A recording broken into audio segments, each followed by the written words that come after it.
Friends, welcome back to your channel. तो Sanjay Gandhi post graduate institute of medical sciences मतलब SGPGI के BSc nursing के important English topics क्या रहेंगे और क्या इनकी प्रिपरेशन करनी है। किसी भी बीएससी नर्सिंग एग्जामिनेशन की इंग्लिश प्रिपरेशन में ये इंपॉर्टेंट टॉपिक्स है, ये सब कवर करने जा रहे हैं इस वीडियो में। इस वीडियो को स्टार्ट करने से पहले हम जरूर कहेंगे, हमने एसजीपीजीआई की स्पेसिफिक टेस्ट सीरीज बना रखी है। इसका लिंक इस वीडियो के डिस्क्रिप्शन में है। और आपको पता होना चाहिए 20 क्वेश्चंस आउट ऑफ 100 मतलब 100 में 20 क्वेश्चन इंग्लिश के आएंगे और ये डिफरेंट डिफरेंट टाइप्स के होंगे। और ये सारे क्वेश्चंस की कैटेगरी हम इस वीडियो में डिस्कस करेंगे कि आपको कैसे तैयारी करनी है। तो उन क्वेश्चंस के एग्जाम्पल्स प्रैक्टिस सेट उन टेस्ट सीरीज में अवेलेबल है। तो हम जरूर कहेंगे उस टेस्ट सीरीज को आप जरूर से डाउनलोड करें, उसका लिंक दिया हुआ है, जैसे आपकी इंग्लिश की भी तैयारी हो जाए। देखिए ध्यान दीजिए, फिजिक्स केमिस्ट्री बायोलॉजी तो आप तैयार करते हैं, लेकिन एप्टीट्यूड और इंग्लिश बिल्कुल अलग टॉपिक हो जाता है। तो क्या क्वेश्चंस आते हैं, किस लेवल के आते हैं, उसी लेवल की टेस्ट सीरीज हमने बनाई है। तो 100 में जो 40% question aptitude for BSc nursing और इंग्लिश के आने, अगर उसको अच्छे से समझना है तो हम जरूर कहेंगे हमारी टेस्ट सीरीज को आप जरूर से सॉल्व कीजिए। उसका डिस्क्रिप्शन लिंक में दिया हुआ है। कोई कंफ्यूजन हो हमारे चैनल के टेलीग्राम पे या हमसे ईमेल आईडी से भी कांटेक्ट कर सकते हैं। तो आइए चलते सीधे वीडियो की तरफ और देखते हैं क्या है इंपॉर्टेंट इंग्लिश के टॉपिक्स और उसको ही आपको प्रिपेयर करना चाहिए एसजीपीजीआई या किसी भी बीएससी नर्सिंग एग्जामिनेशन के लिए। टॉपिक, सबसे पहला टॉपिक होता है कॉम्प्रिहेंशन। कॉम्प्रिहेंशन में क्या होता है, एक पैसेज आपको दिया होता है, वो छोटा सा पैराग्राफ हो सकता है, उसको आपको पढ़ना है और उसी पैराग्राफ को पढ़ के उसी में से आपको क्वेश्चन सॉल्व करने हैं। कैसे कैसे किया जाता है, देखिए ऊपर डिस्क्रिप्शन में एक लिंक दिया हुआ है, उस लिंक पे आप क्लिक करेंगे तो कॉम्प्रिहेंशन का पूरा एग्जाम्पल दिया हुआ है, कैसे सॉल्व किया जाता है, क्या उसकी ट्रिक्स होती है, कैसे आप उसे जल्दी सॉल्व कर सकते हैं। तो वो जरूर से देखिए, पूरी प्लेलिस्ट बनी हुई है।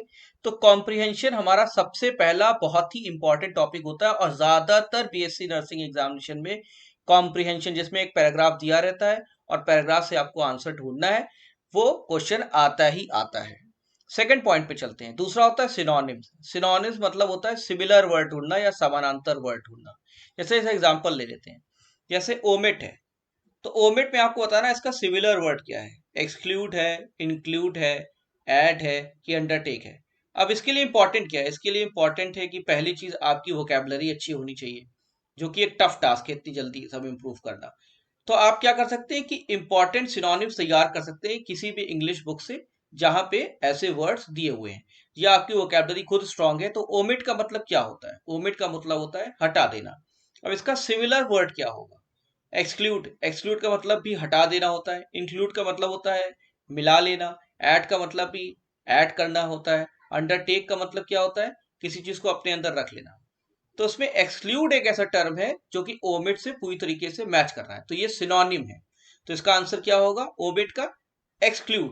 तो सिनोनिम्स भी बहुत ज्यादा पूछे जाते हैं। आइए चलते हैं तीसरे नंबर पॉइंट पे। तीसरा पूछा जाता है एंटोनिम्स। एंटोनिम्स क्या होते हैं, ये जस्ट ऑपोजिट वर्ड होते हैं।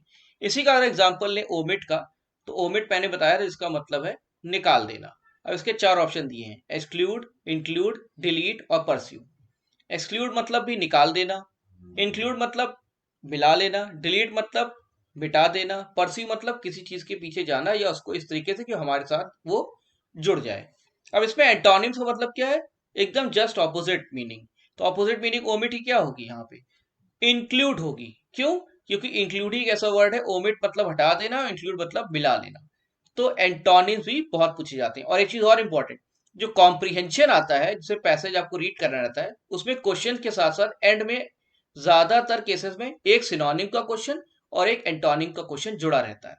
तो वहां तो आप उसको सॉल्व कर सकते हैं वर्ड अटैक से। वर्ड अटैक क्या होता है, ऊपर दिए हुए वीडियो के लिंक पे आप वर्ड अटैक भी समझ सकते हैं, कैसे आपको पैसेज पढ़ के एंटोनिम और सिनोनिम के आंसर दे सकते हैं। तो तीन इंपॉर्टेंट टॉपिक हो गए। पहला हो गया कॉम्प्रिहेंशन, जो आता ही आता है। दूसरा होता है समानांतर शब्द और तीसरा होता है just opposite antonym words. Fourth आता है रॉन्ग स्पेलिंग।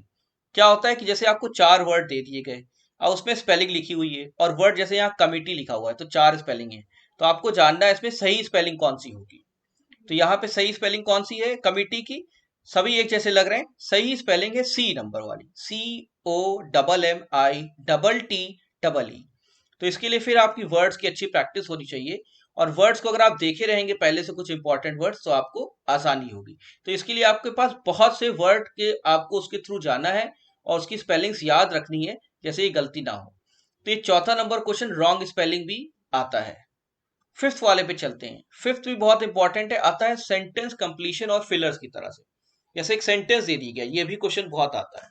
जैसे सेंटेंस दिया हुआ है कीप योर डॉग और डैश लगा दिया, द फ्लावर बेड्स लिख दिया, फिर लिखा है it may damage the flowers. तो इसमें क्या होगा, ऑप्शन दिया है आउट भरना चाहिए, फ्रॉम, बिसाइड की ऑफ। तो बचिए इसमें। अब इसमें लिखा हुआ है keep your dog dash the flower beds. अब इसमें आपको फिल करना है सही वर्ड। अब देखिए वर्ड फिल करने में कभी नाउन पूछ सकते हैं, कभी एडजेक्टिव पूछ सकते हैं, कभी एडवर्ब पूछ सकते हैं, प्रोपोजिशन पूछ सकते हैं, कंजंक्शन पूछ सकते हैं। इसका मतलब ये जरूरी नहीं कि आपको ग्रामर अपनी स्ट्रॉन्ग करना है। बिल्कुल ध्यान रखिए, ग्रामर मत पढ़िए, इस तरह के क्वेश्चन प्रैक्टिस कीजिए। प्रैक्टिस करेंगे तो ऑटोमेटिकली आपको पैटर्न समझ में आएगा। ग्रामर से सिर्फ हेल्प मिलती है, ग्रामर पढ़ेंगे तो फिर फंस जाएंगे, अपना टाइम भी आप काफी इसमें वेस्ट कर सकेंगे। कम टाइम है तो आप ऐसे क्वेश्चन प्रैक्टिस कीजिए। इसका सही आंसर क्या होगा, keep your dog out the flower beds, keep your dog from the flower beds, keep your dog beside the flower beds, कि keep your dog off the flower beds. अब देखिए second line कह रही है it may damage the flower, तो damage करेगा तो हमको वहां से हटाना ही है, तो इसमें फ्रॉम और बिसाइड तो नहीं होगा। अब आउट होगा या ऑफ होगा। तो सेंटेंस पढ़िए, keep your dog out the flower beds, तो ये सही नहीं लग रहा है। अगर ऐसे कहें keep your dog off the flower beds, तो ओ डबल एफ है यहाँ, ओ एफ नहीं है, तो ऑफ मतलब अलग कर देना। तो keep your dog off the flower beds बिल्कुल सही सेंटेंस फिलर है। इसकी आपको प्रैक्टिस करनी चाहिए क्वेश्चन बैंक से। इसी तरीके से एक क्वेश्चन और ले लेते हैं कि जैसे पूछा गया डोंट मेक डैश डिले। अब यहां लिखा है फादर, फर्दर, सम, फ्यू। आप इसे बोल के देखिए, प्रैक्टिस कीजिए। Don't make father delay, don't make further delay, don't make some delay, don't make few delay. तो इसका जो बेस्ट आंसर होगा वो होगा don't make, option number B, further delay. तो इसकी जब आप प्रैक्टिस करेंगे तब आपको ये क्लियर होगा। तो ऐसी प्रैक्टिस भी कीजिए। तो चौथे नंबर पे, बल्कि पांचवें नंबर पे सेंटेंस कंप्लीशन और फिलर्स भी आते हैं बीएससी नर्सिंग में, इसकी भी आप तैयारी कर लीजिए। फिर इसके बाद बारी आती है ऑर्डरिंग ऑफ सेंटेंसेस। ये भी क्वेश्चन आ सकता है, मैं इसलिए बता दे रहा हूं कि अलग अलग नर्सिंग एग्जामिनेशन में अलग अलग पैटर्न होता है, तो इसके हिसाब से भी आप तैयारी कीजिए, क्योंकि अक्सर लोगों को एक कंफ्यूजन होता है कि मैं क्या पढूं इंग्लिश में। तो देखिए यहाँ पे क्या लिखा हुआ है, एजुकेशन इज, और यहाँ चार ऑप्शन लिखे PQRS। अब ये टूटे हुए फॉर्म में सेंटेंस लिखा है, आपको जोड़ना है ये सारे सेंटेंस। एजुकेशन इज, अब एजुकेशन इज के बाद लिखा है PQRS। अभी टूटे हुए फॉर्म में सेंटेंस लिखना है और आपको सही दिशा में या सही क्रम में इन सेंटेंसेस को जोड़ना है। पी का लिखा हुआ है of the proper sense of responsibilities, Q का लिखा है द फर्स्ट नीड, आर का लिखा है इन सिटीजन, और एस का लिखा है फॉर डेवलपमेंट। अब आपको ऐसे चार ऑप्शन यहाँ दिए रहेंगे। अब आपको बताना है कि इसमें SQPR या QSRP, QSPR, PQRS कौन सा सही सीरीज होगी। तो आपको क्या करना होगा, पहले आपको समझना पड़ेगा। अब एजुकेशन इज, पहले आएगा Q, द फर्स्ट नीड, फिर आएगा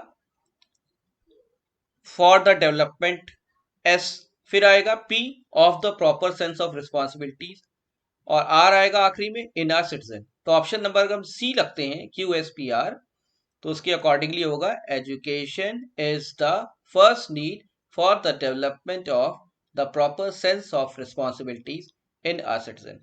तो आप ये जो PQRS को अगर आप बार बार पढ़ेंगे और सेंटेंस फ्रेम करेंगे तो आपको पता चलेगा कि कौन सा पहले आ रहा है, कौन सा बाद में आएगा। तो इस तरह के क्वेश्चन भी आते हैं, इसकी आप प्रैक्टिस कर लीजिए।